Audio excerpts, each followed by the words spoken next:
하나님 말씀 오셨습니다. 하나님 말씀 마태복음 6장 12절입니다. 하나님 말씀은 마태복음 6장 12절 말씀, 신약성경 8페이지입니다. 신약성경 8페이지 마태복음 6장 12절 말씀 찾으셨으면 우리 다 같이 한 목소리로 봉독하시겠습니다. 시작. 우리가 우리에게 죄 지은 자를 사하여 준 것 같이 우리 죄를 사하여 주옵시고. 아멘. 우리 오래간만입니다. 우리 웨스트민스터 소교리 문답 63번째 강의가 되겠습니다. 주기도문의 5번째 청원입니다. 5번째 청원. 오늘은 죄용서 청원을 살펴보게 됩니다. 105문 5번째 간구에서 우리가 구하는 것은 무엇입니까?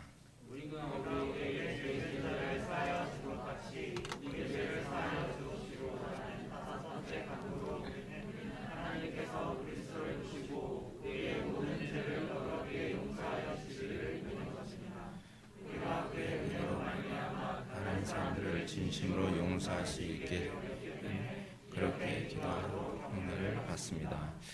예, 우리가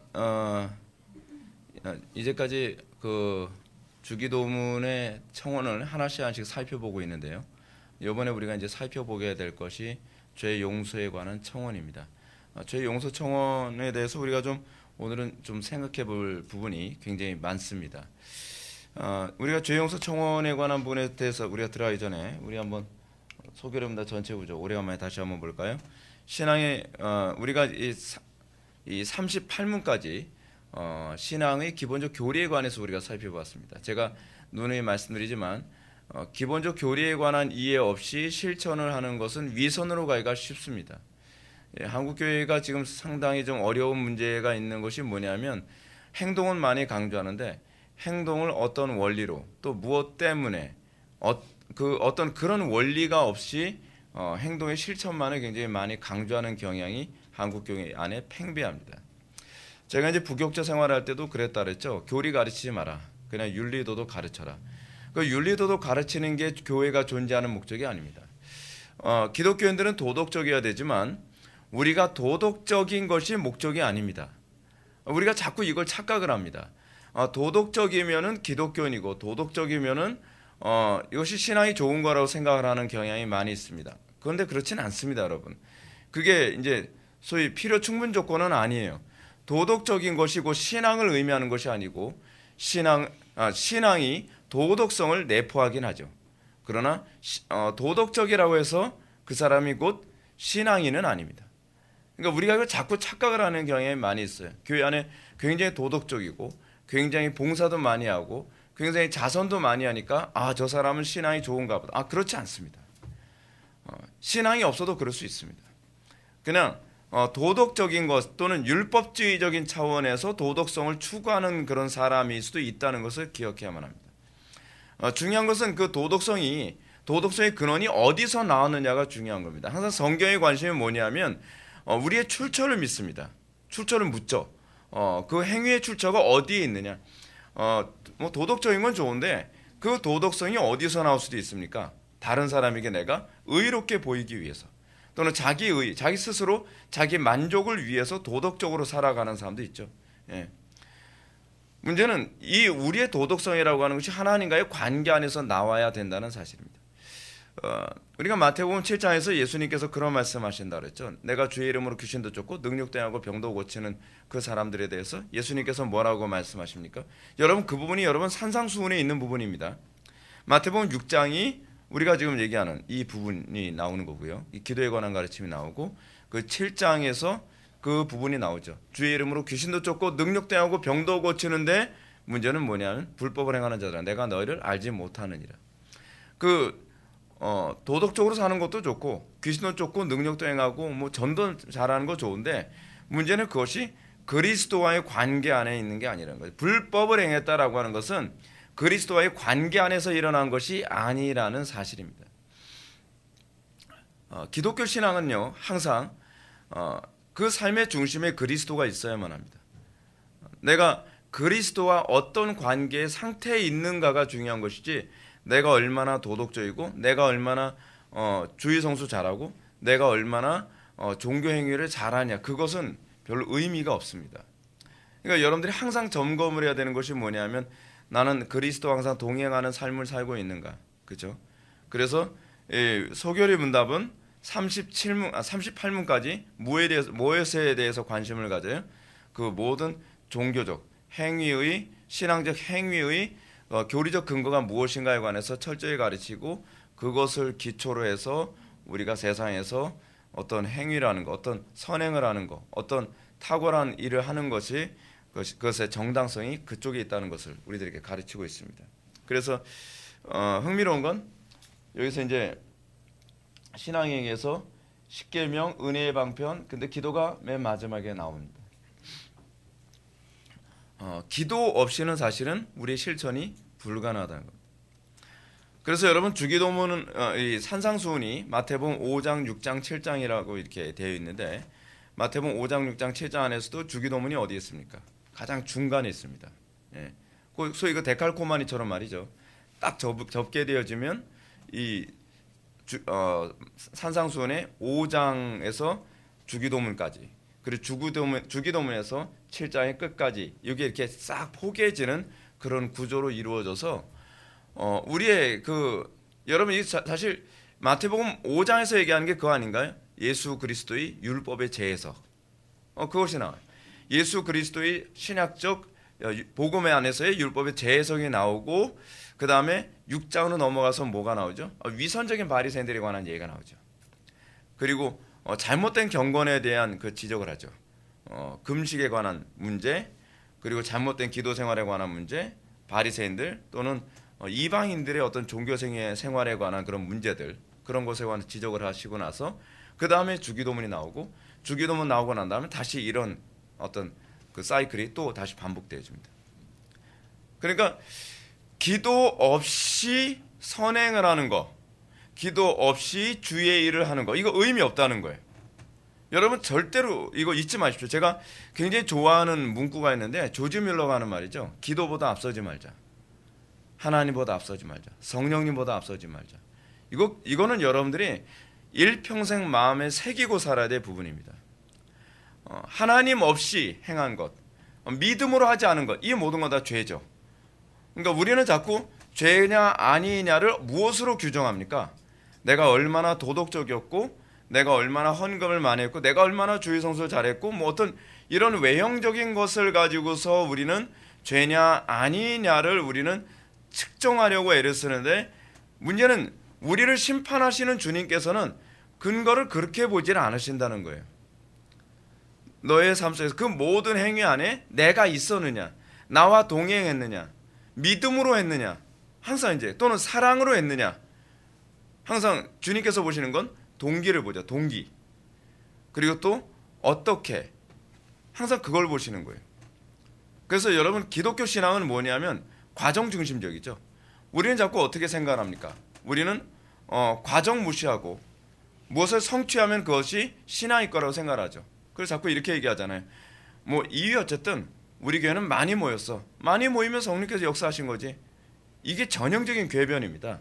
전형적인 궤변이에요. 어떻게 많이 모였느냐, 그리고 그러니까 어떤 방식으로 많이 모이느냐, 또 어떤 방식으로 그 목표에 달성했느냐, 이게 중요한 거거든요. 근데 우리는 우리나라 사람들은 유난히 그래요. 우리나라 사람들은 굉장히 목표 중심적이거든요. 그러니까 아이들도 어떻게 큽니까? 이 어쨌든 서울대 들어갔으면 되는 거 아니야. 이 어쨌든 어떤 식으로 했든 성공만 했으면 되는 거 아니야. 어떻게 했든 내가 돈만 많이 벌었으면 되는 거 아니야. 그러면 이제 모든 게 면제가 되는 거야. 다 모든 게 면제가 돼요. 네. 그러니까 과정에서 아무리 뭐 더럽게 행동을 했어도 돈 많이 벌었으면 저게 옳은 거예요. 네. 과정을 안 물어봐요. 우리나라 사람들은. 그렇죠? 그러니까 예를 들어서 어떤 교회가 뭐 짧은 시간 내에 급성장했다. 급성장할 수 있어요. 전 그거에 대해서 부정적으로 보지 않습니다. 저는 대형 교회를 부정적으로 보지 않습니다.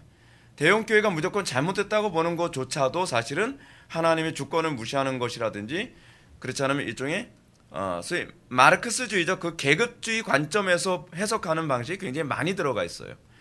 여러분, 이 부분은 분명히 합시다. 작은 교회가 무조건 선한 건 아닙니다. 그 큰 교회가 무조건 악한 거 아닙니다. 소위 작은 교회는 선하고 큰 교회는 작고 구멍가게는 옳고 대기업은 나쁘고 이건 굉장히 전형적인 그 소위 계급주의적 관점이거든요. 그건 잘못 보는 거예요. 잘못 해석하는 거예요. 중요한 건 뭐냐면 어떻게 어떤 과정을 통해서 그렇게 큰 교회가 됐고 어떤 과정을 통해서 성공을 했고 어떤 과정을 통해서 돈을 벌었고 뭐 그게 중요한 거죠. 우리가 관심을 가져야 될 것은 과정입니다. 근데 과정을 무시해 버리면 사람이 굉장히 악해져요. 그게 지금 우리나라의 현재의 그 심각한 상태가 바로 여기에 있는 겁니다. 우리나라 사람들은 과정을 별로 중요시 여기지 않아요. 근데 성경은 우리에게 항상 어떤 부분에 대해서 관심을 가지라고 하시냐면 기도죠. 기도. 신앙에서의 이 기도라고 하는 과정은 사실 눈에 보이지가 않아요. 근데 제가 이런 말씀을 드리고 싶어요. 기도는 눈에 보이지 않지만 그의 삶은 기도의 삶인지 아닌지는 보여요. 예. 하나님과 동행한 삶인지 아니면 하나님과 관계없이 움직였는지 그건 보인단 말이에요.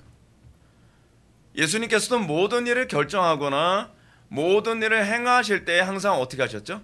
기도가 없었어요. 우리가 그걸 본받아야죠. 예. 예수님도 밤이 맞도록 기도하셨는데 우리가 무슨 통뼈라고 기도 안 하고서 뭐 신앙생활 잘하고 좋은 열매 맺겠다고 그럽니까? 그러니까 제가 항상 우려하는 게 그거잖아요. 기도 생활이 등한시되면 여러분들에게 나타나는 현상이 있어요. 항상 이 판단력이 흐려져요. 왜냐하면 이 이성이 먼저 앞서거든요. 조명이 앞서는 것이 아니라 이성이 앞서요. 그리고 조명이 앞서는 것보다 경험이 앞서요. 근데 우리는 그걸 뭐라고 얘기하냐면 교만이라고 얘기하죠. 자기 신뢰가 더 앞서는 거예요. 자기 신뢰. 근데 우리가 왜 기도를 그토록 중요시하냐면 제가 기도를 많이 강조하는 이유가 뭐냐면 기도를 하다 보면 기도 생활은 항상 우리가 마음에 할례 받은 자로서의 삶을 살게 만들어요. 이제 예를 한번 들어볼게요. 제가 이성적으로 무엇을 이건 당연히 이게 옳지라고 판단을 했는데 기도하고 나면 이 마음의 할례가 다시 시작돼요. 내 생각이 틀렸다는 걸 성령께서도 깨달아 알게 하세요. 이거 기도하기 전에는 이게 당연한 것 같은 거예요. 누가 봐도 당연한 것 같은 거예요. 근데 기도하고 나면 달라져요. 기도하고 나면 내가 판단이 틀렸구나. 내가 또 너무 내 생각이 앞섰구나. 또 내 경험이 너무 앞섰구나. 그래서 기도보다 다른 것이 앞서면 안 된다는 겁니다. 기도는 사실은 뭘 내포하고 있는 겁니까? 기도의 외연은 그냥 종교행위라고 보일지 모르지만 기도라고 하는 것이 내포하고 있는 의미가 있습니다. 그것이 뭐냐면 겸손입니다. 나를 더 이상 신뢰하지 않고 내가 더 주님을 신뢰합니다. 나를 의지하지 않고 주님을 의지합니다. 그래서 우리는 기도 먼저 앞서는 거예요. 기도가 등한시되면 그 다음서부터는 자연인들과 구별됨이 없게 됩니다. 우리가 이 부분을 그리고 여러분 문제는 또 뭐냐면 기도를 하는데 구별됨이 없는 사람은 이것도 심각한 겁니다. 기도를 한다고 하는데 구별됨이 없어요. 그런 사람들의 전형적인 특징이 무엇입니까? 그래서 위선이죠. 사람에게 보이려고 기도하는 거. 바리새인들 그렇잖아요. 다른 사람들을 보이기 위해서 그 장터에서 오래 기도한다. 오래. 그 예수님께서 굉장히 혐오하셨던 바리새인들의 기도. 그 우리나라 정치인들도 모이 되면은 뭐 기도 많이 한다고 하면 난 나름대로 매일 기도한다. 예배 잘 참석한다. 하는 거 보면은 온갖 죄악된 방법을 다 사용해요. 그거는 기도 생활을 사람에게 보이려고 하는 전인적인 위선적인 행동이죠. 기도에 관해서 제가 분명하게 규정합니다. 기도는 하나님에게 보이기 위한 우리의 행위입니다. 기도는 하나님의 낯을 대면하는 행위입니다. 내가 하나님의 얼굴을 대면하지 않고서는 아무것도 할 수 없다고 하는 겸손함의 표현이어야만 합니다. 근데 기도하지 않고서 우리가 무엇인가 결정하고 기도 생활을 하지 않으면서 우리가 일을 추진하는 것은 내가 내 속에 이제 교만함이 들어가기 시작했구나라고 하는 것을 그냥 쉽게 알 수 있습니다. 적어도 여러분 하나님께서 우리가 지난 주일 안예배 때 양자 교리에 대해서 이제 배웠지만 양자처럼 대우하시는 사람들에게 나타나는 특징이 하나 있습니다. 그것이 뭐냐면 기도 생활을 안 하면 되는 일이 없어요. 이건 미신이 아닙니다. 기도 생활 안 하는데 되는 일이 있다. 그거는 여러분 하나님께서 나를 아들처럼 대우하시는가라고 하는 부분에 대해서 좀 고민해야 될 필요성이 있습니다. 왜냐하면 기도 생활은 영혼의 호흡이라고 청교도들이 얘기했던 것처럼 기도 생활이 멈췄는데도 하나님께서 간섭하지 않으시고 기도 생활을 안 하는데도 뭔가 일이 척척척 풀린다고 생각을 하면 그거는 이제 죽으러 가는 거하고 똑같습니다. 그러니까 여러분 기도 생활 안 하면 저도 가끔가다 좀 짜증날 때는 있어요. 뭐냐면 하나님 아시잖아요. 제가 요즘 건강 상태도 안 좋고 제가 요즘 기도할 만한 시간적 여유도 안 되고 너무 바쁜데 기도 생활 조금 등한시한다고 이거 참 너무 힘들게 하시는 거 아닙니까? 근데 그건 너무한 게 아니에요. 그게 우선순위이기 때문에 그래요. 그게 우선순위이기 때문에. 그러니까 다른 저는 이제 그렇게 생각을 합니다. 저는 기도할 시간과 설교 준비할 시간 둘 중에 하나를 굳이 선택해야 된다고 한다면 저는 설교 준비할 시간보다 기도하는 시간이 좀 더 우선순위 되어야 된다고 생각합니다. 저는 그렇게 생각하는 입장이에요. 책을 읽는 시간보다 더 우선순위가 되어야 되는 것은 기도하는 시간이 되어야만 합니다. 이게 여러분들의 삶에 항상 마음속에 자리가 잡혀 있지 않으면 그리고 기도 생활이 타협되면 여러분들의 삶은 다 죄와 어떤 식으로든지 타협하게 되어 있습니다. 뭐 예가 좀 길어졌는데 이제 서론 들어가겠습니다. 성도란 죄와 사망의 권세로부터 구원을 받은 존재들입니다. 죄와 사망의 권세로부터 구원받았다는 뜻이 무엇일까요? 하나님과 화해한 존재이며 하나님과 교제 가운데 있음으로 영생의 삶을 살게 됐다는 뜻입니다. 그러니까 우리가 자꾸 이게 죄 용서라고 하는 것을 자꾸 이제 칭의의 관점으로만 생각을 하잖아요. 근데 이제 문제가 뭐냐면 오늘도 사실 그 부분을 자주 이제 강조하게 될 텐데, 나 죄 용서 받았습니다. 그래서 어떤 사람은 영접기도에서 죄 용서 받았대요. 죄 용서 저는 사실은 그렇게 생각을 했어요. 제가 20대 때 제가 의문을 가졌던 게 뭐냐면 내가 죄 용서 받았다는 걸 뭐로 확신할 수 있지? 그런 생각을 했어요. 저는 객관적인 근거를 원했어요. 그냥 어떤 직관이 아니라 그냥 뭐 믿음은 죄 용서 받은 거라고 하는데 이렇게 막연한 게 어디 있어요? 그럼 다시 제 자신한테 또 다시 질문해 보는 거예요. 그럼 내가 믿고 있다는 걸 무엇으로 확인할 수 있지? 근데 이런 식으로 질문을 하면 사람들이 이렇게 생각을 합니다. 진짜 믿음이 없다 저 양반. 믿었으면 그냥 아멘 하면 되는 거지. 뭘 그 가지고 따지냐. 아니요, 그렇지 않아요. 성경은 그렇게 언급하고 있지 않아요. 왜냐하면 참 믿음과 거짓 믿음이 있기 때문에 그래요. 그리고 참되게 죄 용서를 받은 사람과 그리고 죄 용서를 받았다라고 착각하는 사람들이 있기 때문에 그래요. 왜냐하면 만물보다 거짓되고 심히 부패한 것이 마음이기 때문에 우리 마음은 믿음의 대상이 아니에요. 내가 죄 용서 받았다고 내가 믿는다고 해서 그걸 너무 신뢰하면 안 됩니다. 잠언은 뭐라고 얘기했죠? 어리석은 자는 온갖 말을 믿느니라. 또 잠언에서 또 얘기하는 말이 있죠. 뭐죠? 자기 마음을 믿는 자는 어리석은 자라. 자기 마음을 믿는 사람은 어리석은 사람입니다. 자기 마음을 믿는 사람들 중에서 어떤 사람은 성경을 자기 마음이 끌리는 대로 성경을 해석하는 사람 있죠. 그래서 직관적 해석 또는 실존주의적 해석이라고 얘기하잖아요. 그거 정말 어리석은 겁니다. 여러분 우리의 마음은 믿을 수가 없습니다.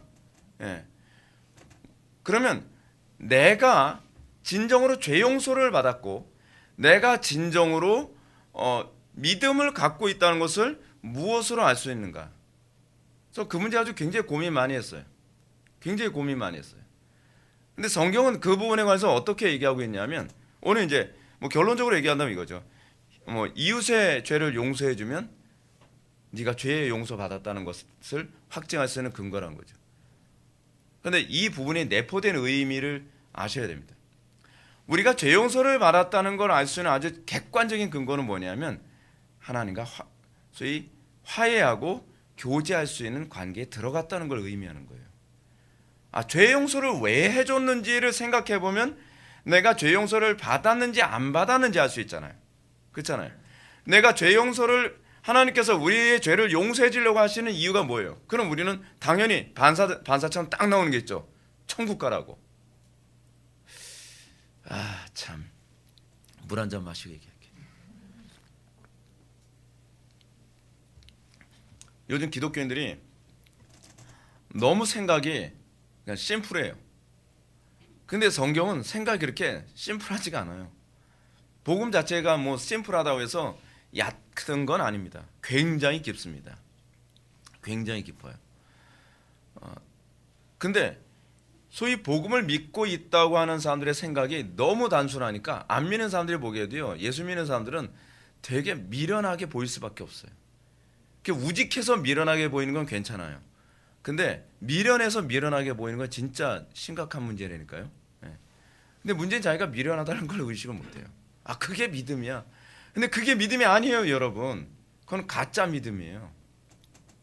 성경은 끊임없이 우리들에게 질문을 던지게 하세요. 질문을요. 어떻게요? 내가 죄 용서를 받았다는 것이 단순히 천국이 우리의 죄를 예수님께서 용서해 주시기 위해 이 땅에 오신 목적을 히브리서는 뭐라고 얘기하고 있죠? 예수 그리스도께서 그 몸이 찢김으로 말미암아 우리가 지성소에 들어갈 담력을 얻었느니라. 하나님과 교제하는 통로를 열어주기 위해서 우리 죄를 용서해 주신 거예요. 제가 이제 이 부분은 제가 먼저 전제로 깔고 제가 말씀드릴게요. 구약에서요 5대 제사가 있죠. 여러분들 이제 기억이 나실 거예요. 근데 계속 반복해야 될 필요성이 있어서 제가 말씀드리는 거예요. 구약에서의 5대 제사는 안 믿는 사람들을 구원하기 위한 제사가 아닙니다. 이건 여러분 많은 사람들이 오해하고 있는 거예요. 구약의 5대 제사는요, 이미 믿어서 그 언약 안에 들어온 사람들이 하나님과의 교제 관계를 계속 갱신하게 하기 위해서 그 제사가 있는 거예요. 그게 오늘 우리가 이제 죄 용서와 관련된 얘기가 이제 그 얘기입니다. 여러분, 하나님의 백성으로 언약 안에 들어가지만 그들은 계속 죄를 짓잖아요. 그 죄를 지면 어떻게 되냐면 하나님과의 관계가 좀 멀어진단 말이에요. 그 멀어진 관계를 다시 회복시키는 일을 계속 반복하도록 위해서 주어진 것이 구약의 제사제도예요. 그게 이제 소위 그러니까 번제가 이제 그런 개념을 가지고 있고요. 뭐 다른 여러 제사를 제가 다 일일이 설명은 안 해드릴 텐데, 하나는 이제 그런 반복적으로 짓는 죄에 대해서 하나님과 관계를 다시 벌어진 걸 좁히고 다시 벌어진 걸 좁히게 하는 것. 또 하나는 뭐냐면 하나님과 우리와의 관계가 어떤 관계인지를 잊지 않도록 하기 위해서. 그래서 단편의 예를 들어서 또 번제를 여러분 몇 번 하죠? 하루에 한 번씩 하잖아요. 그러니까 또 제가 기억하기로는 안식일 때는 2번 하는 거로 제가 기억을 하고 있는데, 그렇게 번제를 매일 드림으로써 우리와 하나님과의 관계가 어떤 관계인지. 소제는 여러분 어떤 의미가 있다 그랬어요? 소제요. 하나님과 우리의 관계에서 우리는 항상 감사함으로 나아가야 된다. 뭐 이런 제사는 계속 반복적으로 제사를 함으로써 하나님과의 우리와의 관계를 어떤 식으로 해야 되냐. 뭐 화목제는 뭐 그런 의미, 뭐 얘기 안 해도 알잖아요. 그런 거죠. 제가 지금 뭐 제사제도에 관해서 제가 가르치는 시간이 아니니까. 그러니까 여기서 제가 다시 한번 읽어드린다면, 하나님과 화해한 존재이며 하나님과 교제 가운데 있으므로 영생의 삶을 살게 됐다는 뜻이죠. 그게 이제 죄 용서의 가장 핵심적인 부분입니다. 그리고 참된 성도들에게 명확하게 나타나야 될 부분은 무엇보다 이 두 가지의 변화이어야 돼요. 여러분들이 진정으로 구원을 받았다고 한다면, 여러분들이 죄 문제는 하나님과의 관계가 파괴된 것이었고, 또 이것으로 말미암아 사망이 왕노릇했죠. 사망이 왕노릇했다라고 하는 것은 한편으로 이웃과의 관계가 파괴됐다는 거거든요. 그래서 여러분들이 죄 용서를 받았다고 한다면 하나님과의 관계 회복이 무엇으로 나타나게 되어 있냐면 이웃과의 관계 회복으로 나타나게 되어 있죠. 그게 바로 형제의 죄를 용서해 주지 않는 자는 죄 용서를 받을 수 없다라고 하는 이 주기도문의 가르침의 핵심이에요. 이제 사실 결론적으로 제가 이제 다 말씀드렸는데, 이제 차차 한번 볼까요? 주기도문의 5번째 간구는 무엇입니까? 105문 보면 우리가 우리에게 죄 지은 자를 사하여 준 것 같이 우리 죄를 사하여 주옵시고 라고 하는 5번째 간구로 우리는 하나님께서 그리스도를 보시고 우리의 모든 죄를 너그럽게 용서하여 주시기를 비는 것입니다. 우리가 그의 은혜로 말미암아 다른 사람들을 진심으로 용서할 수 있게 되었기 때문에 이렇게 기도하도록 격려를 받습니다 라고 이렇게 되어 있습니다. 이 5번째 간구는 크게 2가지로 언급돼요. 첫 번째는 하나님께서 그리스도의 공로를 통해 우리의 죄를 용서해달라는 것이고, 두 번째는 그리스도의 공로로 죄 용서를 받은 사람은 다른 사람을 용서할 수 있는 열매가 나타나야 된다는. 그러니까 우리는 이걸 위해서 기도해야 된다는 거죠. 우리가 하나님과 관계가 회복되지 않은 사람들은요, 이웃과 관계를 회복하기 위해서 그 문제를 가지고 기도를 안 합니다. 그냥 덮어놔 버리죠. 저런 인간을 위해서는 기도할 필요도 없어. 근데 우리가 죄 용서를 받고 난 다음부터는 우리는 이웃과의 관계가 깨어졌을 때에 어떻게 하면 이웃과의 관계를 다시 아물게 할 것인가에 관한 이 고민의 기도가 나오게 되어 있다는 거예요. 한번 볼까요? 우리의 모든 죄를 너그럽게 용서해 주시길 빔이라고 하는 부분 한번 봅시다. 여기서 죄 용서의 문제는 두 가지를 이해할 수 있다고 그랬죠. 첫째는 아직 구원받지 못한 사람은 죄 용서를 받아야 함. 제가 여기서 이런 부분을 말씀드리고 싶어요. 우리가 죄 용서를 위해서 기도해야 될 필요성이 있다는 겁니다. 상당수의 그 개혁파 입장에서 하나님의 주권 교리를 잘못 이해하는 사람들은 구원을 받기 위해 죄인이 기도할 수 있는 능력이 없다라고 생각하시는 분들이 있어요. 그렇지 않습니다, 여러분. 거듭난 이후서부터 기도할 수 있다고 하는 건 성경적인 어떤 지지를 별로 받지 못합니다. 그리고 청교도들도 그렇게 생각하지 않았습니다. 예수님께서 뭐라고 말씀하시죠? 또 성경에 뭐라고 언급하셨죠? 너희 중에 누구든지 주의 이름을 부르는 자는 구원을 얻으리라. 그러면 구원을 얻으리라라고 했을 때 주의 이름을 부르는 사람은 구원 받은 사람입니까? 못 받은 사람입니까? 당연히 못 받았으니까 주의 이름을 부를 게 아니에요. 주의 이름을 부른다는 게 무슨 얘기죠? 구원에 대한 강력한 구함이죠. 그러니까 예를 들어서 예수님이 지나가실 때 다윗의 자손 예수여 나를 불쌍히 여기소서. 여러분 그 상태에 여러분 구원 받은 상태라고 봐야 됩니까? 구원받기 이전의 상태라고 봐야 됩니까? 구원받기 이전의 상태죠. 그렇죠. 그 상태에서 주의 이름을 부르는 가운데 구원을 받는 거예요. 그러니까 우리는 내가 1차적으로 그래서 우리는 어떤 각성이 먼저 시작돼야만 합니까? 존 버넷의 철로역정에서도 그것부터 시작하죠. 내가 죄인이라는 것에 대한 각성이 먼저 시작돼요. 그렇죠. 그것 때문에 엄청난 스트레스를 받게 되고 그 스트레스 안에서 내가 그리스도를 붙잡지 않고서는 견딜 수 없는 주의 이름을 부르는 죄 용서를 정말 간절히 열망하는.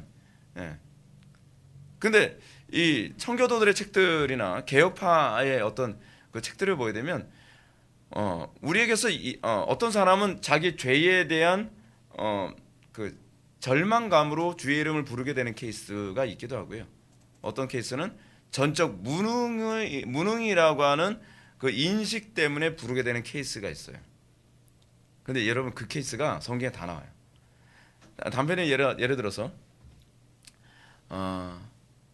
열두에 있던 혈루병을 앓았던 여인이 자기가 죄인이라고 하는 이 죄의식 문제 때문에 예수님 붙잡은 거 아니었잖아요. 근데 예수님께서 그런 어떤 자기의 어떤 병 문제를 내 힘으로 도무지 해결할 수 없음, 또는 중풍병자 같은 경우도 그런 케이스잖아요. 근데 예수님께서 뭐라고 선언하시냐면 병고침 예수님만이 나를 구원해 줄 수 있다고 생각해서 병고침 받으러 왔는데 예수님께서 이 병고침 받은 사람이 뭐라고 얘기하냐면 내 죄가 사함을 받았느니라 라고 얘기하고 있다는 거예요. 죄 용서해달라고 구하지 않았어요. 토탈 이너빌리티, 자신의 전적 무능에 대한 자각을 가지고 예수님께 왔는데 예수님께서 내 죄가 사함을 받았느니라. 그러니까 예수님이 그렇게 말씀하시는 것 때문에 사람들이 뭐라고 얘기합니까? 네가 뭔데? 네가 죄 용서를 선언하냐? 그러니까 예수님이 뭐라고 말씀하시죠? 그럼 내가 일어나 걸으라라고 하는 말과 내 죄가 사함을 받았느니라는 말과 어떤 게 더 쉽겠느냐? 그런 말씀하시잖아요. 그 본문 자체에서 보게 되면 소위 우리가 하나님의 구원을 받게 되어지는 중요한 그 동기가 무엇이냐면 인간의 전적 타락, total depravity, 인간의 전적 타락에 대한 인식에서 주의 이름을 부르게 되어지는 이런 케이스도 있지만 또 인간의 전적 무능, total inability, 이 개념에서 그리스도를 붙잡게 되는 케이스도 있다는 거예요.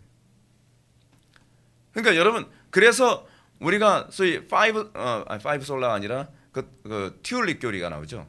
그 칼빈주의 5대 교리. 칼빈주의 5대 교리에서 가장 첫 번째가 뭐냐면 total depravity거든요. 근데 total depravity and total inability 그렇게 얘기했어요. 인간의 전적 타락, 인간의 전적 무능이 첫 번째예요. 이걸 같이 봐요. 그러니까 여러분들 어떤 사람은 여러분들 자신에 대한 무능, 근데 그 무능이 어떤 무능으로도 나타나냐면 내 힘으로 내 죄를 이길 수 없음이라고 하는 무능으로도 나타나기도 하고요. 예.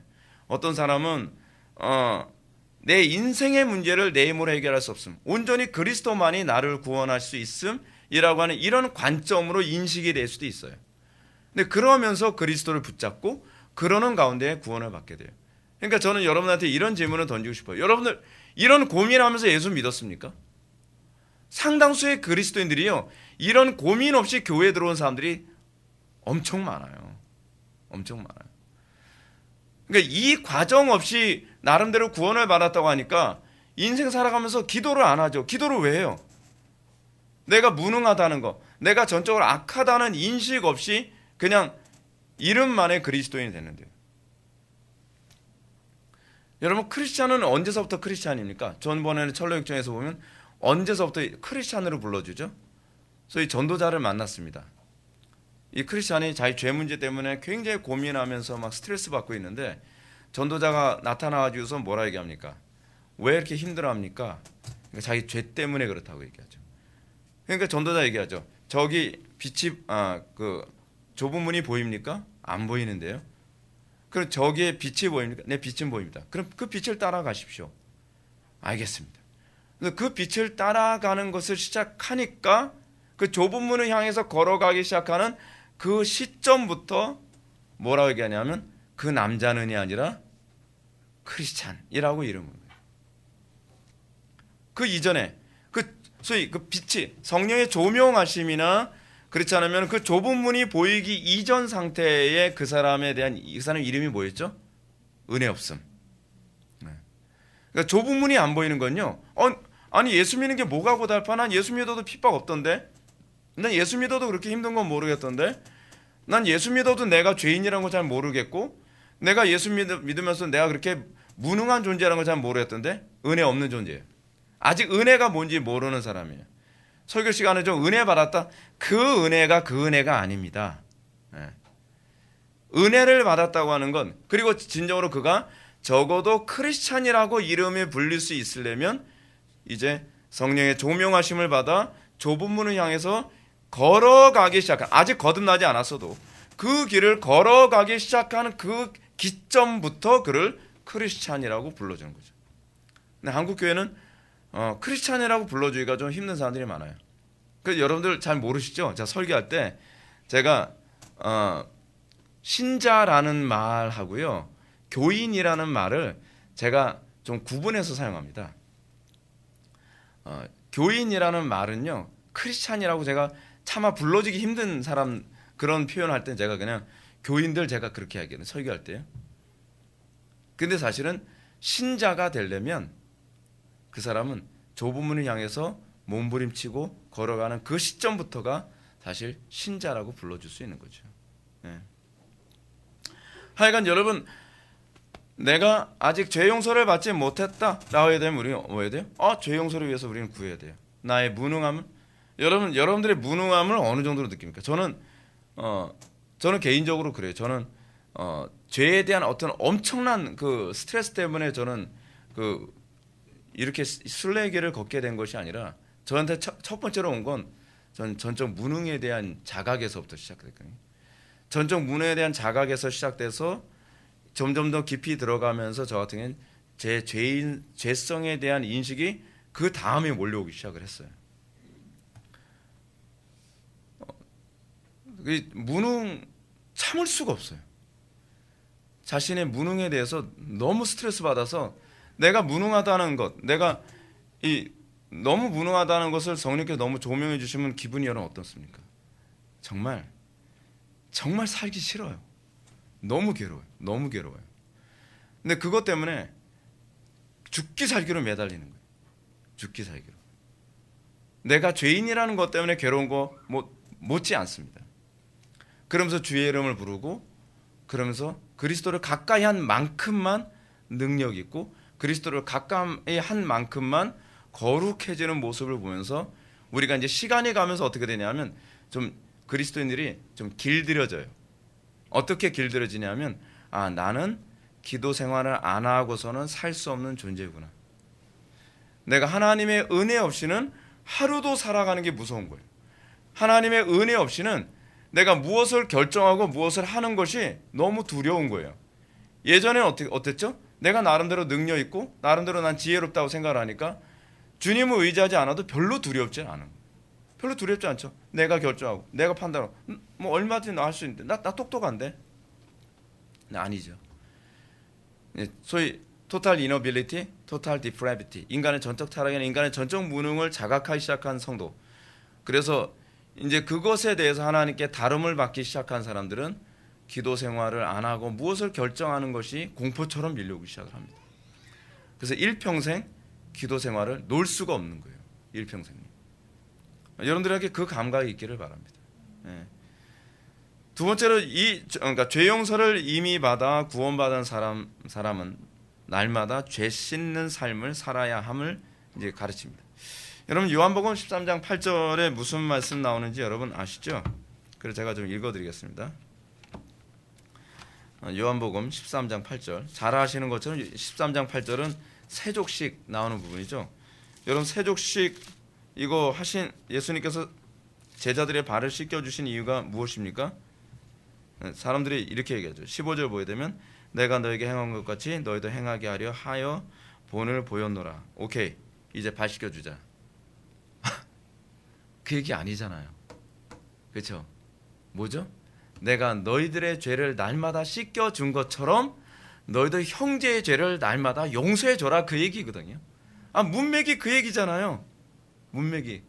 근데 형제의 죄는 시켜주지 않으면서 용서해주지 않으면서 어떻게 해요? 맨날 뭐 발 닦아준다, 뭐 세족식 할 때 얼마나 스트레스 많이 받는지 알죠, 여러분?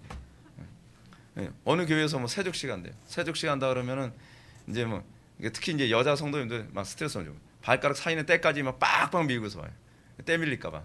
근데 뭐 세족식 할 때 발도 뭐 씻어주는 척하죠. 물만 조금 발라주면서 뭐 수건을 닦아주고 눈물 퍽 묻어. 아이고, 그 발 씻겨주라고 하는 거 아니에요, 여러분. 우리의 죄가 그만큼 혐오스럽다는 얘기예요. 형제의 죄가 얼마나 혐오스럽습니까? 발에 있는 때처럼 혐오스럽잖아요. 그거거든요. 예수님께서 여러분 이 요한복음 13장에서 하는 얘기가 그거잖아요. 예수님께서 갑자기 난데없이 제자들을 앉히고 나서 허리에 수건을 놓이고 대야에 물을 담아서 제자들의 발을 씻겨주죠. 그러니까 베드로가 그렇게 얘기해요. 주여, 내게서 발을 씻으시나이까. 그 왜 이러죠? 그 당시 사람들이 신는 신발 뭐였죠? 1번 나이키, 2번 아디다스, 3번 구두, 4번 샌달이거든요.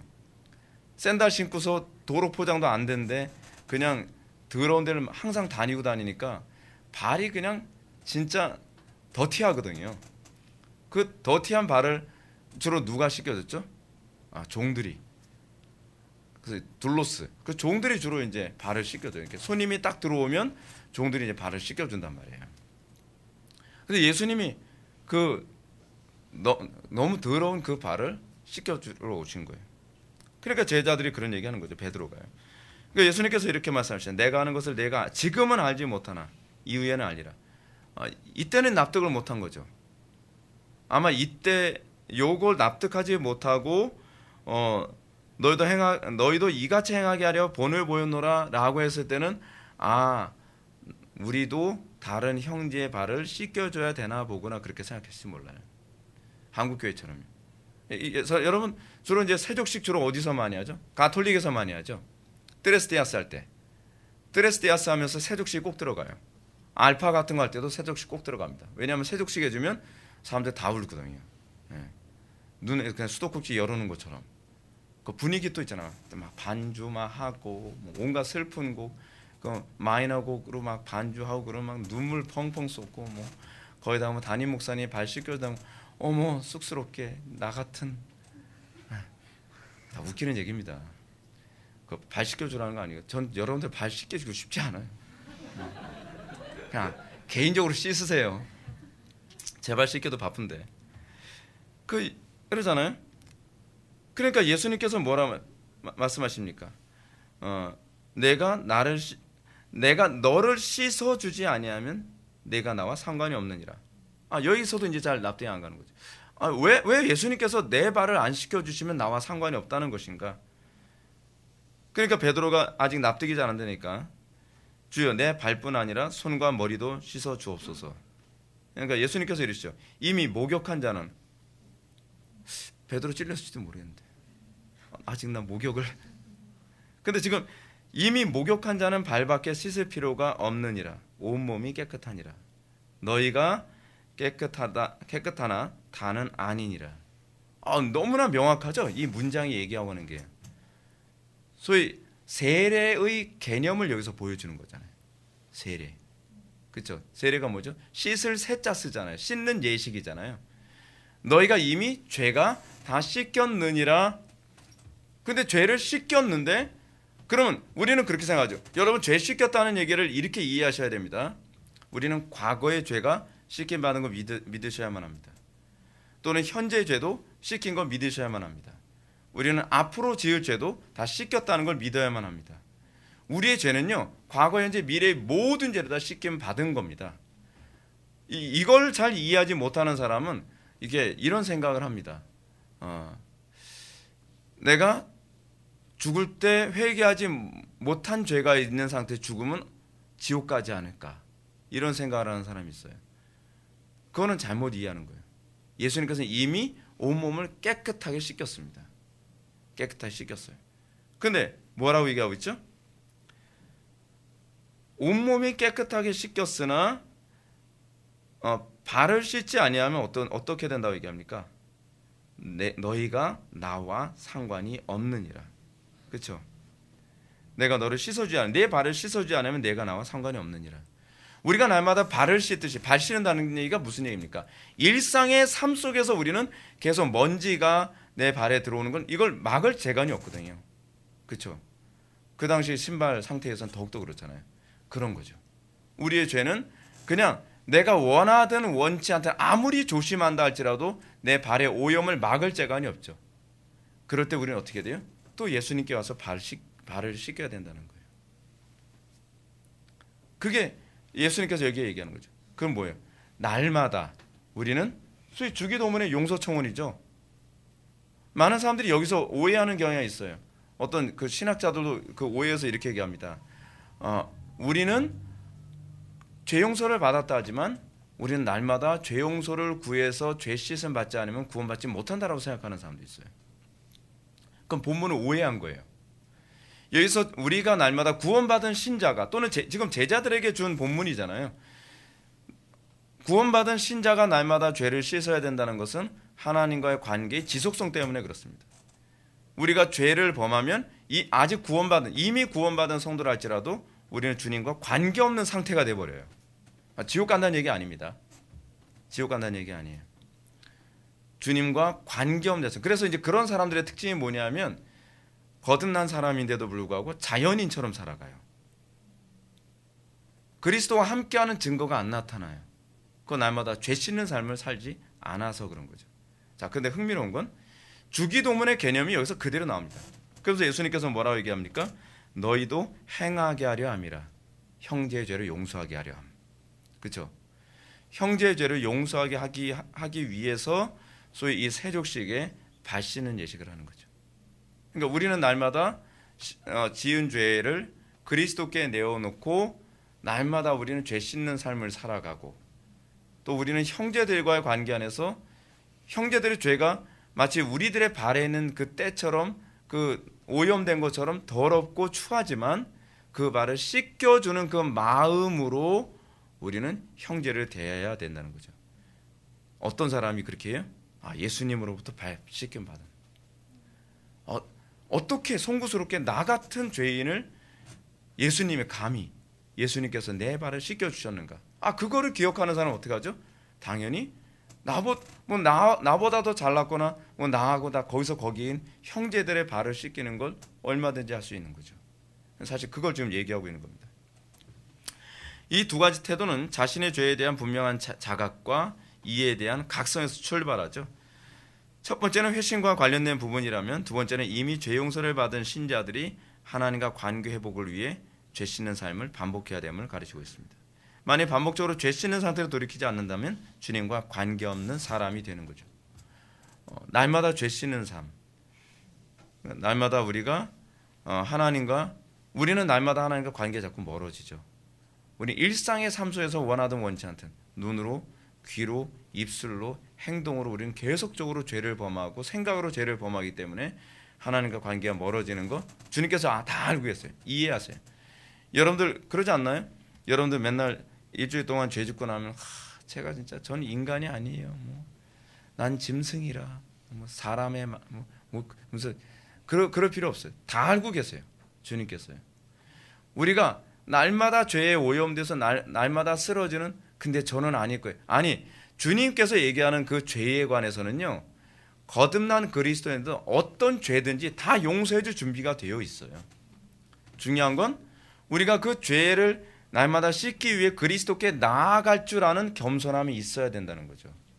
우리는 자꾸 베드로처럼 행동하니 주께서 내 발을 씻길 수 없나이다. 우리 그럴 때 있지 않나요? 베드로가 왜 내 발을 씻길 수 없나이다 그랬을까요? 더럽거든요. 자기가 알거든요. 우리가 왜 기도하는 자리에 나와서 하나님께 죄 용서를 해달라고 용서해달라고는 기도가 차마 안 나오는가요? 그 이유가 어디 있어요? 주님께 보이기엔 너무 더러운 죄거든요.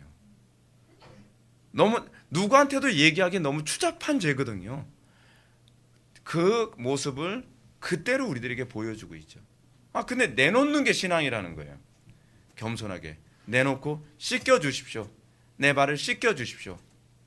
그리고 날마다 그리스도와 관계를 회복하는 그 관계의 회복을 맛본 사람은 더 형제의 죄에 대해서 관대해지겠죠. 근데 날마다 그리스도의 관계 안에서 내 추한 죄를 씻기는 삶을 살지 않으면 형제의 죄에 대해서요 그렇게 용서를 쉽게 해줄 수가 없어요.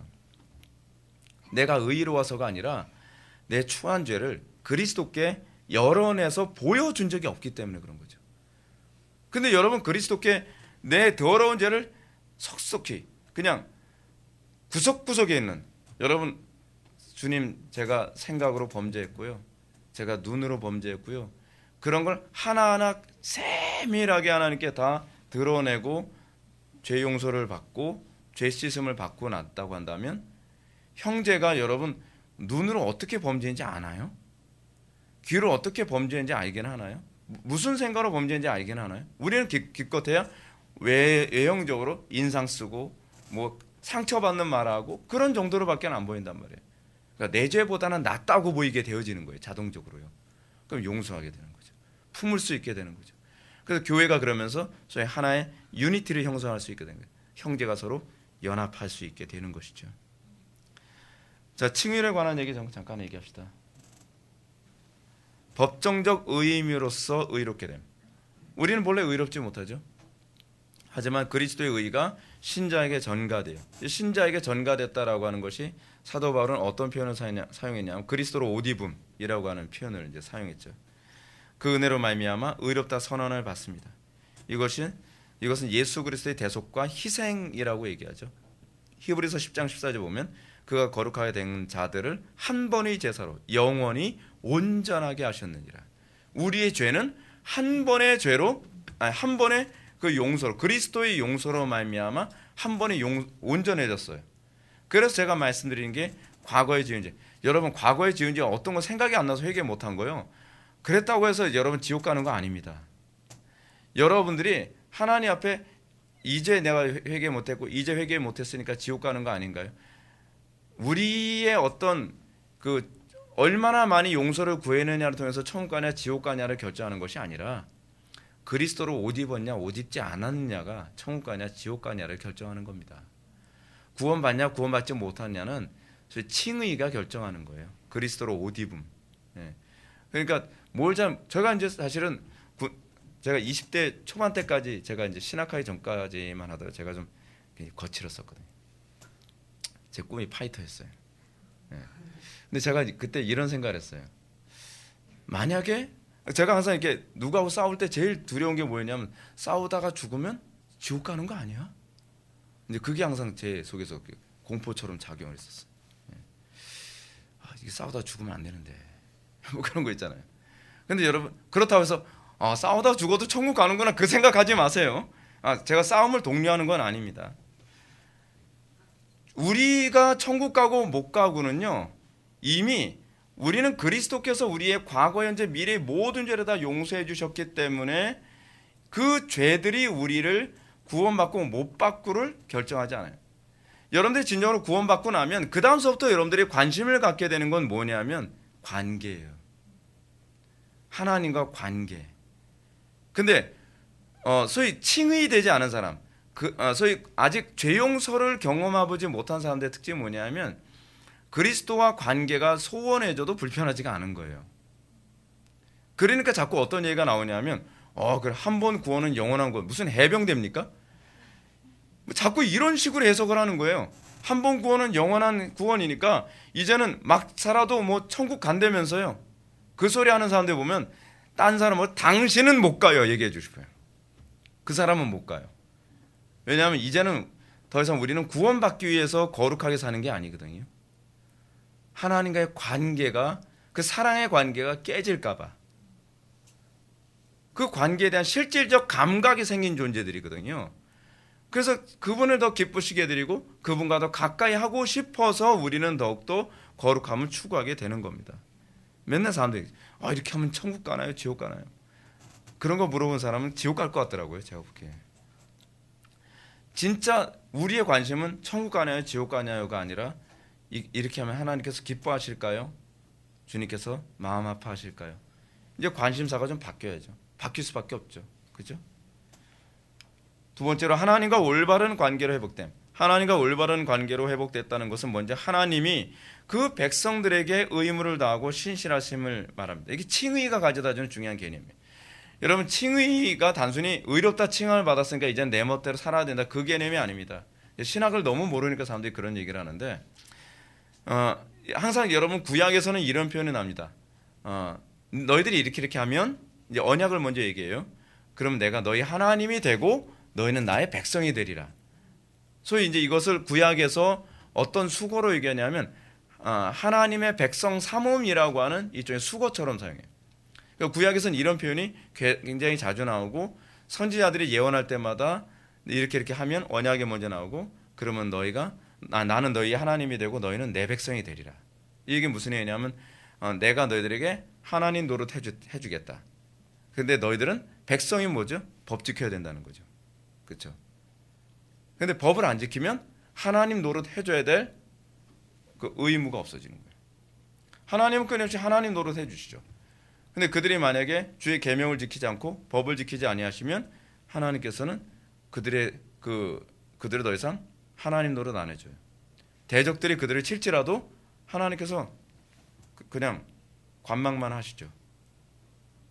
이게 이제 하나님과 우리가 그 관계 안에 들어갔다는 걸 얘기합니다. 그래서 이게 이제 구약적 언어인데 하나님과 올바른 관계로 회복됐다는 것은 먼저 하나님이 그의 백성들에게 의무를 다하고 신실하심을 말하죠. 하나님 굉장히 신실하시죠.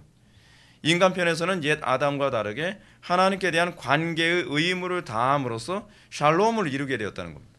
때문에 우리가 의롭다 칭함을 받은 증거는 우리가 하나님과 이웃과의 관계의 의무에서 충성되고 신실함으로 나타나는 거죠. 이제 그 계명의 핵심이 십계명이죠. 그게 이제 우리가 지난 주일 성수에 관한 강해 때에서 내겠던 게 속죄일에 했던 그들의 그 금식, 그렇죠? 이사에서 58장에 나오는 금식에 관한 얘기가 이제 그것과 관련을 맺고 있는 겁니다. 속죄를 받았다고 얘기하는데 속죄일에 속죄한다는 차원에서 뭐 몸을 괴롭게 몸을 괴롭게 하는 방식이 뭐라 그랬죠? 금식하는 거. 근데 속죄일에 속죄를 받았다고 하면서 몸을 괴롭게 한다는 양반들이 금식만 했지 뭐예요? 가난한 자, 연약한 자를 압제하고 거짓말하고 때리고 남의 눈에서 피눈물 나게 하고 그러면서 금식만 해서 되겠느냐? 그게 이제 선지자 이사야가 한 얘기잖아요. 하나님의 말씀을 대언했던 부분이잖아요. 그래서 13절부터 무슨 얘기가 나옵니까? 하나님께서 기뻐하시는 안식에 관한 얘기가 나오는 거죠. 안식에 관한 얘기. 진정으로 하나님께 의롭다 칭함을 받고 속죄함을 받은 사람들은 주의 계명을 그렇게 함부로 무시하며 살 수 없다. 그것을 이미 그 얘기가 구약에서 다 나오는 얘기죠. 그 다음 볼까요? 아담이 불의해진 것은 그가 하나님께 대한 자신의 의무를 불이행함입니다. 언약에 대한 의무의 불이행이 곧 불의함이죠. 이 불의함이라고 하는 개념이 이런 개념이에요. 하나님의 언약에 대해서 불성실함. 그러니까 우리는 항상 이렇게 생각을 하잖아요. 하나님의 언약, 하나님의 명령에 대해서 하는 신용만 하잖아요. 그래서 우리는 그냥 꼭 이런 얘기예요. 나도 할 만큼 했어. 제가 또 파이터 얘기를 또 해야 되겠네. 그 최근에 제가 이제 어떤 유튜브 동영상 하나 봤는데, 그래서 제가 자주 언급하는 파이터 있잖아요. 최배달. 최배달이라고 하는 사람이 이제 최배달의 아들이 자기 아버지가 과거에 이러이러 하셨다라고 하는 걸 얘기를 해주는 장면이 나와요. 근데 그 아들 하는 얘기가, 그 아들이 의대를 졸업해가지고 지금 정형외과 의사거든요. 근데 의대 시험을 봤는데 떨어졌대요. 떨어지니까 아버지한테 아버지 다시 한번 재수할 수 있도록 좀 허락해 주십시오. 그러니까 아버지가 그 최배달이 그러더는 거예요. 다시 해봐. 다 그랬다는 거예요. 그러니까 그 아들이 하는 얘기가, 아버지 그럼 최선을 다하겠습니다. 그랬더니 갑자기 눈빛이 달라지더래요. 뚫어지게 쳐다보면서. 그러니까 그 아들이 굉장히 놀란 거예요. 내가 말을 잘못했나? 말을 잘못했나? 그러니까 최배달하는 얘기가 그런 거예요. 최선을 다하겠다는 얘기가 무슨 소리야 그게? 최선을 다하겠다는 얘기는 뭐 안 될 수도 있다는 얘기 아니야? 한 발 뒤로 빼겠다는 얘기인데, 그러려면 때려쳐라. 하려면 목숨을 걸겠다고 얘기해야 돼. 대충 하려고 하지 마. 근데 그 최배달은 일평생 그렇게 살았거든요. 최배달은 일평생 목숨을 걸고 살았던 거예요. 자기가 목표로 하는 것을 성실하게, 자기 자신에게 충실하게 살기 위해서. 안 믿는 사람도 그렇게 살았어요. 안 믿는 사람도. 그러니까 이 최배달이요, 이 사람이 그렇게 강한 사람이라고 생각하는데, 맨날 파이터로서 뭐 싸워서 져본 적이 없는, 뭐 소뿔도 잘랐다는 사람이잖아요. 근데 이 사람이 눈물이 그렇게 많대요. 감동도 잘 받고. 그러면서 육상 경기 같은 거, 이제 올림픽 경기 같은 거 보면은 금메달 따는 장면 좀 보면 눈이 그렁그렁해가지고 막 눈물을 흘린대요. 근데 그 이유가 뭐냐면, 그 경지에 오르기까지 얼마나 고생했을지가 자기는 보인다는 거예요. 그러니까 이 사람은 불신자임에도 불구하고 항상 온전을 추구했던 사람이에요. 그래서 이 사람 하는 얘기가 이런 얘기예요. 나는 요즘 가라데를 하는 그 제자들을 보게 되면 속이 상해. 그 이유가 여기 있대요. 왜 빨리 그렇게 남을 가르치려고 들지? 아니, 그 소위 왜 무도인이 되려고 하지 않을까? 무도인은 항상 이거라는 거예요. 내가 항상 부족해서 난 항상 배워야 되는 사람이다. 그래서 나는 더 많이 배워야 되고, 난 더 많이 나의 부족함을 채워야 된다라고 생각을 하는데, 요즘 애들은 조금 운동했다 그러면 뭐 관장 된다, 사범 된다, 자꾸 가르치려고 든다는 거예요. 그래서 최배달 한 얘기가 그거예요. 나는 일평생 주먹을 썼어. 근데 나는 아직까지도 주먹 한번 제대로 쥐는 걸 난 잘 모르겠더라고, 그 얘기예요. 주먹 하나 제대로 쥐는 걸 잘 모르겠대요. 여러분, 우리 그리스도인들이 여러분 부끄럽지 않나요? 그런 모습 보면요. 근데 저 사람 주먹이 약간, 그게 아니라요. 이 최배달이 자기 아들한테 이제 그런 얘기하는 거예요. 최배달 아들이 샌드백을 굉장히 좋은 걸 샀대요. 가죽으로 돼가지고 아주 묵직한 샌드백을 샀는데, 그 샌드백 놓고서 계속 주먹 치면서 뭐 연습을 막 하는 거예요. 하는데 이 워낙 묵직하고 가죽을 만들었다 보니까 세게 빵 쳐도 이게 별로 흔들리지가 않는데요. 근데 최배달이 딱 보더니, 야 비켜봐라, 아빠가 한번 해볼게. 그러더니 주먹을 딱 쥐고, 힘은 어떻게 하는 거고 이렇게 해서 이렇게 때리는 거야. 하면서 땅 치니까요, 샌드백이 반으로 접히더래요. 샌드백을 딱 치니까 안에가 가운데가 쑥 들어가고 위와 아래가 접혔다가 펴지더래요. 발로 차도 잘 안 되는데. 근데 뭐라고 얘기해요? 난 주먹 쥐는 것조차도 아직 난 제대로 터득하지 못한 것 같아 라고 얘기하는 거예요. 온전을 추구하는 사람의 아름다움 아닌가요? 근데 요즘 기독교는 어떻게, 너무 가볍죠. 너무 가벼워요. 다 하는 것처럼. 좀 교리 뭐 조금 배우면 실천 하나 해보지 않고 자꾸 누굴 가르치려고 하는, 너무 가볍죠. 너무 가볍죠. 그건 아닌 것 같은데. 무슨 얘기하다가 파이터까지 나왔나. 하여간 바울이 고린도전서 9장 16절에서 내가 복음을 전할지라도 자랑할 것이 없으면 내가 부득불 할 일입니다. 만일 복음을 전하지 아니하면 내게 화가 있으리로다 한 말 속에는 바로 이런 의미가 내포되어 있죠. 바울은 자신이 복음을 전하는 것은 당연한 것이라고 생각합니다. 한 수 더 떠서 자신이 만일 복음을 전하지 아니하면 내게 화가 있으리라고 하는데, 이 말은 자신이 진정으로 하나님으로부터 의롭다 칭함을 받았다 한다면 반드시 이웃과의 관계에서 충실함으로 의의 병기의 삶을 살아야 마땅하다라고 얘기하는 거죠. 그건 마땅하죠. 근데 우린 과연 그거 마땅하다고 생각하냐 말이에요. 한국교회가 썩었다는 게 이거예요. 나 하나 천국만 간다 그러면 그 다음서부터는 더 이상 생각을 안 해요. 생각을 딱 멈춰버려요. 이웃과의 관계에서 끊임없이 피해를 끼치면서 살아가고, 이웃의 끊임없이 불편과 괴로움과 진상 역할을 하면서도 천국은 갈 자신이 있다는 거예요. 심각한 거죠.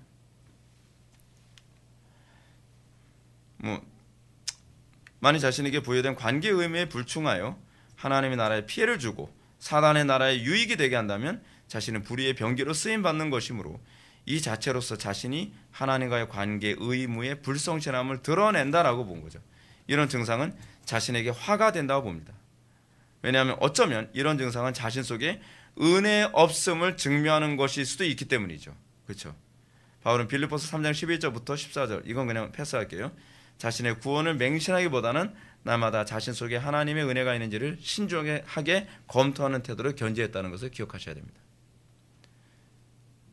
자, 그 다음 볼까요? 이웃의 죄를 용서하라. 이제 이 문제에 관해서 이제 더 이상 제가 설명 안 해도 여러분 잘 이해하게 될 겁니다. 이웃의 죄를 용서해야 구원받는다는 얘기 아닙니다. 구원받았다고 한다면 형제의 발을 날마다 씻겨주듯이 살아감이 마땅하다는 겁니다. 만약에 우리가 형제의 발을 혐오스럽게 생각해서 씻겨주는 데 관심이 없다고 한다면 나는 내 발의 혐오스러움을 본 적이 없는 거예요. 내 발의 혐오스러움을 그리스도께 맡겨본 적이 없다는 거죠. 그렇죠? 내 발의 혐오스러움을 그리스도께 맡겨본, 아니 날마다 그리스도께 내 발의 더러움을, 혐오함을 맡겨본 사람이라고 한다면 어쩌다 한 번씩 느끼는 형제의 그 죄에 대한 혐오함을 우리는 참을 수 있고 또 용서할 수 있다는 거죠. 근데 여기서 용서한다는 개념을 어떻게 이해해야 될 것인가? 여러분, 그리스도께서 우리의 죄를 용서해 주심으로 말미암아 나타난 현상이 뭐죠? 관계 회복이죠. 관계 회복. 그럼 우리가 형제의 죄를 용서해 준다는 얘기가 무엇을 의미하는 걸까요? 그냥 용서했어. 용서할게. 에이, 그 개념이 아니에요. 우리는 형제와 관계를 아물게 하기 위해 끊임없이 기도하고 그리고 끊임없이 자기를 희생하는 삶을 살아간다는 것을 내포하고 있는 겁니다. 근데 우리는 용서했다고 하면서도 아무런 노력도 하지 않고, 용서했다고 하면서 우리는 그를 위해서 기도도 안 해요. 근데 그게 아니에요. 우리는 그걸 위해서 기도하는 거죠. 하나님, 저 사람과 나와의 관계가 아물게 해주시고 그리고 이 관계 안에서 하나님을 기쁘시게 해드릴 수 있게 해주십시오. 우리 날마다 그 기도하라고 하는 거예요. 그 주기도문에서 소위 기도 청원이 얘기하는 바가 바로 그겁니다. 그게 바로 용서를 위한 기도를 힘쓰라는 의미죠. 결론 봅시다. 오늘 할 얘기는 다 한 것 같아요. 기독교 신앙에서 죄 용서의 문제는 구원과 직결된 문제입니다. 그리스도께서는 우리의 죄를 용서해 주시기 위해서만 오신 것이 아닙니다. 신자가 용서하는 사람이 되도록 하기 위해 오신 겁니다. 이 말씀을 바꿔서 말한다면 예수님은 우리와 하나님과 화해한 존재가 되도록 오신 것만이 아니라 이웃과 화해하는 존재로 살아가도록 부르셨다는 겁니다. 이 말씀을 율법과 관련하여 말한다면 신자는 하나님을 사랑하는 자는 하나님을 사랑하는 자로 살게 될 뿐만 아니라 이웃을 내 몸처럼 사랑하는 자로 살아가도록 재창조된 존재라는 얘기입니다. 그게 그리스도입니다. 우리는 하나님을 사랑할 뿐만 아니라 이웃과 사랑하는 관계로 재창조된 거죠. 그래서 용서의 문제는 신자가 율법의 대강령을 따르게 된 존재임을 가르치기도 합니다. 그래서 용서는 뭐죠? 하나님 사랑, 이웃 사랑에 관한 얘기죠. 하나님께 용서받음으로 우리는 하나님과 사랑하는 관계가 되었고 또 이웃을 용서함으로 이웃과 사랑하는 관계가 되는 겁니다. 우리가 소위 이 용서 관계를 잘 정리하는 데는 요한복음 13장의 세족식이 가장 명확하게 여러분들한테 이해를 돕게 됩니다. 그래서 항상 이 부분에 대한 개념이 잘 안 잡힐 때 여러분들 요한복음 13장에 나오는 세족식을 항상 염두에 두시면서 어떻게 우리가 하나님과 화해한 관계이고 그리고 우리는 어떻게 이웃과 화해하는 삶을 살도록 부름받은 존재인가를 항상 묵상하시는 저와 여러분들 되기를 바랍니다. 기도하시겠습니다. 사랑이 많으신 하나님, 주님께서 우리를 구원하신 것은 우리와 사랑하는 관계가 되게 하실 뿐만 아니라 이웃과 서로 사랑하고 또 화해하는 관계가 되도록 부르신 줄 믿습니다. 우리가 그 부르심에 합당한 삶을 살아갈 수 있는 믿음과 사랑을 허락하여 주셨고 날마다 삶 속에서 나의 무능함과 나의 죄악됨을 그리스도께 여과 없이 드러내며 또 형제를 우리가 사랑으로 보듬을 수 있는 그 믿음 허락하여 주옵소서. 예수님의 거룩하신 이름으로 기도올옵나이다. 아멘.